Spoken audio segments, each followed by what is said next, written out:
And you see, the British Parliament was recalled just days after 9/11. I was lucky enough to speak in that debate. And if you'll forgive me quoting myself, this is what I said. If we handle this crisis the wrong way, we will create 10,000 new bin Ladens. Is there a sentient being left in this land who believes, other than that we did handle it the wrong way and that we created not 10,000 new bin Ladens, but hundreds of thousands of new bin Ladens throughout the Muslim world? This is the problem we must confront. Instead of draining the swamp of the bitterness and hatred, by reversing the policies and the prejudices which watered that swamp, we embarked upon a course of action which deepened, ever deepened, that swamp. And so we made a bad situation worse. So we made even more people hate us even more intently. What kind of policy is that? How can it be a policy towards terrorism if that policy makes more terrorism? How can it be a policy towards making us safer if it actually makes us in greater danger? How can it be a policy to move forward when in fact it's a policy which takes us back? You see, I listened to Mrs. Bush and Mrs. Blair, Mrs. Bush too. I'm coming to Mrs. Bush 1 later.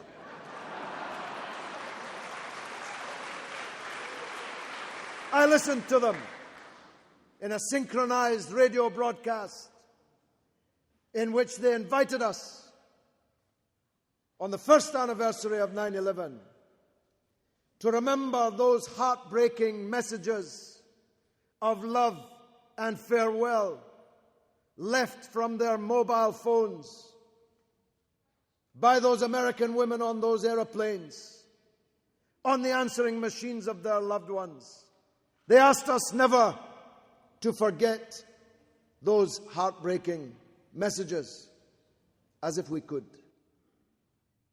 But as I said at the time, just because Afghan women don't have mobile telephones and their families don't have answering machines, it doesn't make their deaths delivered from the sky any less obscene than the deaths of those American women killed on 9/11.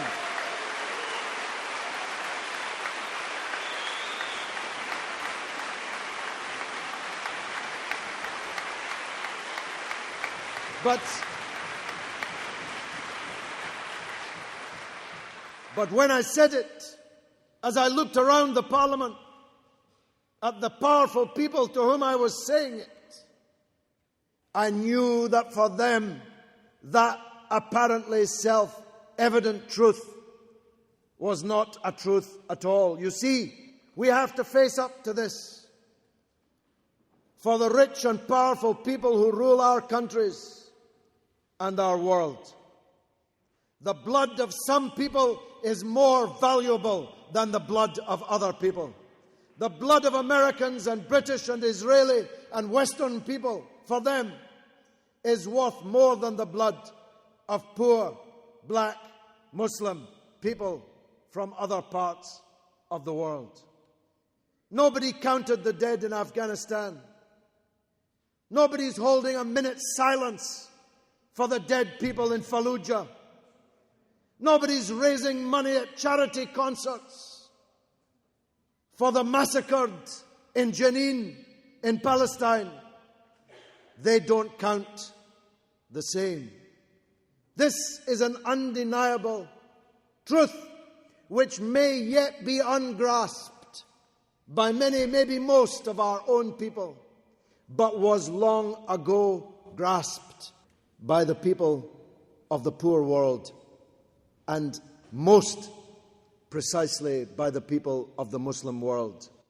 The people of the Muslim world know that we care more about Israelis than we do about Palestinians, that we care more about Americans than we do about Afghans, that we care more about British people than we do about Iraqis. And they are mad as hell about that. They are mad as hell about that. Now, at the time of 9/11, people asked me, okay, well, if not this, what? If not the unleashing of overwhelming, deadly force by the richest and most powerful countries in the world against the poorest, most ragged people on the earth, then what? What would drain this swamp? And I said there are three things in particular that we need to do. The first is to stop the unending, bottomless, unconditional support for General Sharon's Israel in its occupation of the Palestinian people and its dispersal of the Palestinian people around the world.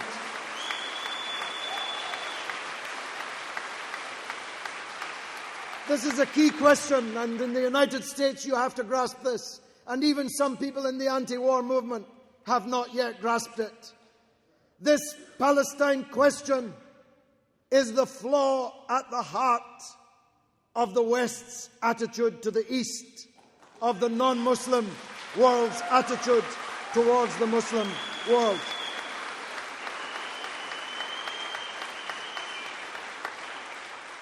You see the double standards that are so brazenly obvious to the Arabs, to the Muslims, to many others, but not, alas, to our legislators, is at the core, a cancerous core of this crisis in relations between East and West. Iraq